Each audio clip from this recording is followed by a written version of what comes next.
Good evening, Wildcats. How you doing?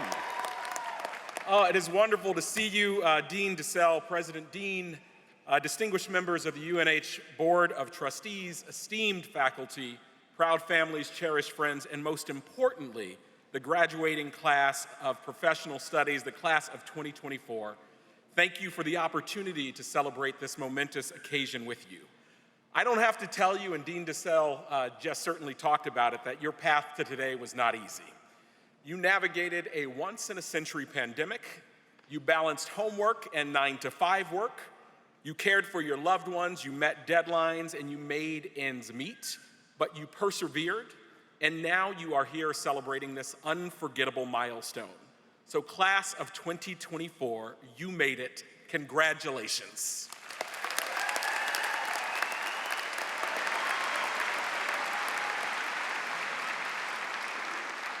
Tonight, we also have to salute the village that raised you, the village that helped you get here.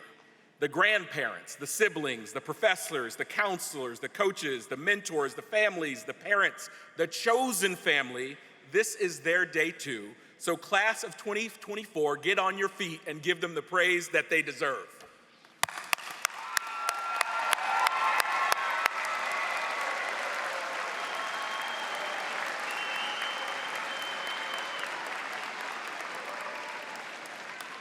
To the younger students here, these folks around here are very proud of you, so now is a good time to remind them that you take Cash App, Venmo, Zelle, whatever you need. It's a perfect timing. In a few minutes, you're gonna be receiving your hard-earned diplomas, but first, like generations before you, you will politely endure your commencement speaker, because Granite Staters are kind. Thank you. Although it was a few decades ago, looking back at you brings so many incredible memories of my graduation day and that exciting part of life where everything was new, was possible, but also terrifying. We have other things in common too. I'm a New England kid. Some of you might call me a never mind. I grew up in Massachusetts, in Western Massachusetts. I don't want the censors to get me. So I'm just curious, what we might have in common. So graduates, help me out here. In New England, we don't make a U-turn, we whip a U-ey. That's what we do. When we need supplies for the after party, we don't go to the liquor store, we go to the Packy. All right, we got that in common. And no matter what they call it Subway, they don't sell subs, they sell grinders. Okay, maybe that's a little more Massachusetts than the others. So anyway, I was raised in this beautiful part of the country, and it is good to be home. In the short time that I have with you today, I have three goals. One, to celebrate you and remind you of why you are uniquely qualified to meet this unique moment that history has given us. The second thing I want to do is I want to encourage you to find opportunities to serve no matter who you are or where you find yourself going. And third, especially since it is a late ceremony, my goal is to be brief and not put you to sleep. You have to help me though. I grew up in the Pentecostal church, so I'm used to active participation. So let's start. Can I get an amen? Amen. All right, there's some Southern folks here. Thank you for that. Let me start with the celebration part of it. Dean DeSalle said a lot of nice things about me in the introduction, but at my core, I am a little black boy from Western Massachusetts whose parents were both just 16 years old when I was born. My family didn't have a lot of money, but we had love in excess. My Nana moved to New England from a tiny town in North Carolina at just 15 years old to escape the Jim Crow South. My mom loves to tell me how she took 6 buses a day to get me to daycare and herself to school and back again. My dad likes to show me pictures that in my grandparents' house where they didn't have a crib, he would fill a dresser drawer with blankets, and that's where I would have a place to sleep. And I watch way too many of my friends fall victim to the school-to-prison pipeline or the horrific scourge of gun violence. In my faith tradition, we often talk about the idea that God doesn't call the qualified, He qualifies the called. And all of you are looking good in your caps and gowns. You've got your manicures and your pedicures, you've got your nice threads on. But I think my story may be like many of your stories too. People see you, but they don't see your struggles. In this room, we have high school dropouts, we have people with learning disabilities, we have single parents, we have recovering addicts, we have refugees, we have hungry folks, and we have people that were even homeless. But UNH wanted you because they knew what some may have seen as hurdles, you were going to use as springboards. And the reason that I was taught that God qualifies the called and calls on those who have been broken is because he asked them to lead not in spite of their weaknesses or struggles, but because of the experience, the empathy, and the character that grows for them. And when I reflect on how it's possible for a kid like me to go from a family that qualified for WIC and welfare to working in the White House, it's first due to a big, beautiful family that always had my back. It's due to faith, loved ones praying for me when I didn't even know it, and awesome grace from a loving God.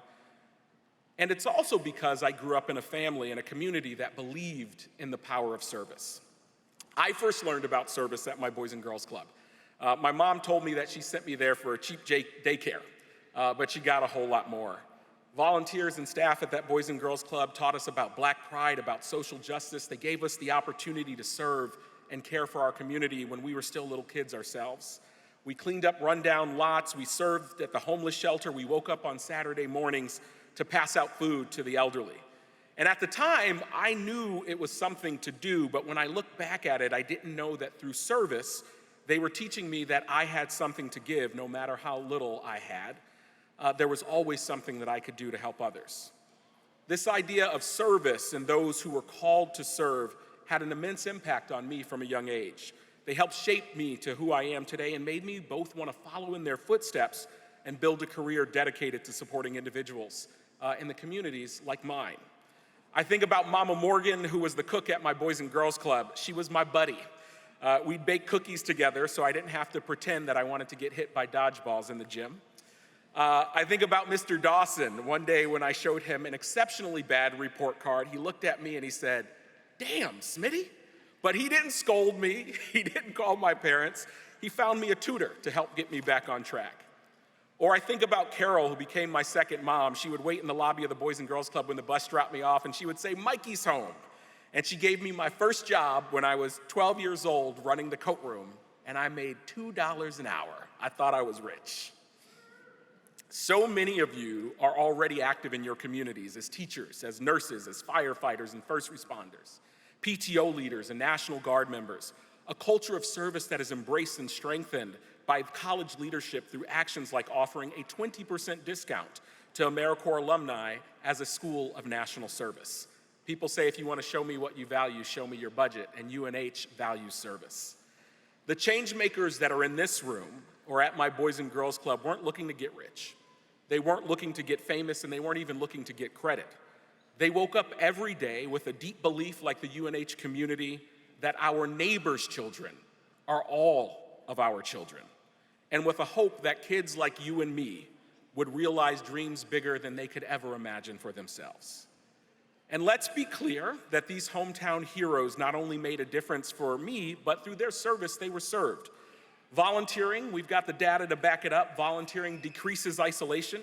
It increases job prospects, health, and even romance. A recent study found that more than 80% of those who have volunteered in the past year would be more willing to date a person they met volunteering than through an online dating site. So keep that little factoid. So whether or not you choose to make your community better through service, you choose to serve because it increases your chances of finding a good job, or you choose to serve because it increases your chances of getting a hot date, know that service has the power to change your life in profound and unexpected ways.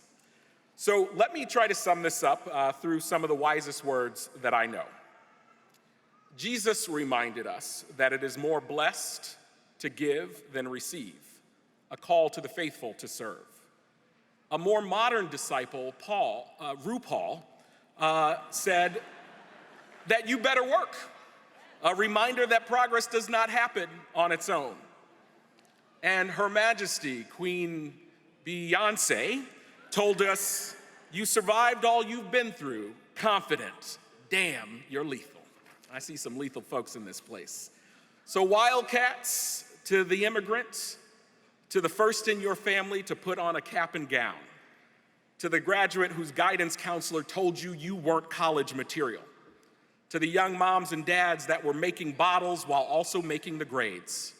Remember, what you survived qualified you to tackle whatever life throws your way. Remember that democracy is not a spectator sport. That moral arc of the universe that Dr. King talked about that bends towards justice doesn't bend by itself. It requires every generation rolling up our sleeves and bending it with all of our might.